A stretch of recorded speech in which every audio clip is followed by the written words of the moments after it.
मान लो mister x को company ABC खोलनी है, उसके लिए उसे 10 करोड़ की ज़रूरत है, पर उसके पास सिर्फ 1 करोड़ है। अब वो 9 करोड़ या तो बैंक से लोन ले लेता, अपने किसी दोस्त से ले लेता या फिर रिश्तेदार से।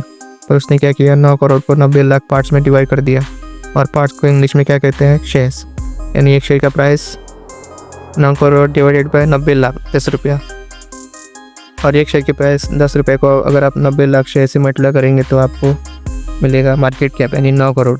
पर ये लोग शेयर्स खरीदेंगे कैसे? उसके लिए मिस्टर एक्स को कंपनी एबीसी को स्टॉक एक्सचेंज पे लिस्ट करना पड़ेगा। स्टॉक एक्सचेंज मार्केट प्लेस है जहाँ शेयर्स को सेल और बाय किया जाता है। इंडिया में वैसे बहुत सारे स्टॉक एक्सचेंज है, पर एनएससी और बीएससी 2 मेजर वंस है। एनएससी का मतलब होता है नेशनल स्टॉक एक्सचेंज, बीएससी का मतलब होता है बॉम्बे स्टॉक एक्सचेंज। और सिर्फ शेयर्स ही नहीं, फ्यूचर्स, ऑप्शन, बॉन्ड, इनका भी लेन देन इन्हीं स्टॉक एक्सचेंज पे होता है। आप समझते हैं डिमांड एंड सप्लाई। मान लो आप टमाटर खरीदने सब्जी की दुकान पे गए हो और आपको 1 किलो टमाटर 20 रुपये का चाहिए, पर मार्केट में दाम चल रहे हैं 35 रुपया पर किलो। आप दूसरे वेंडर के पास गए, वो भी सेम रेट बता रहे हैं, तीसरा वेंडर सेम रेट बता रहे हैं और सारे लोग 35 रुपये में ही खरीद रहे हैं। तो आपके पास 2 ऑप्शन है, या तो उसी रेट में ख़रीद लो या फिर खाली घर आ जाओ। ये हो गया पहला सिचुएशन। दूसरा सिचुएशन है, हो सकता है सारे लोग 20 रुपये पर किलो टमाटर खरीदना चाहते हो, तो वेंडर्स को मजबूरन अपनी प्राइस को 35 से 20 रुपये में बेचना पड़ेगा।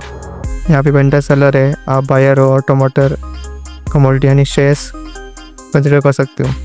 आप समझते हैं पी रेशियो क्या होता है? पी रेशियो का फॉर्मूला होता है प्राइस टू अर्निंग रेशियो यानी price upon earning per share.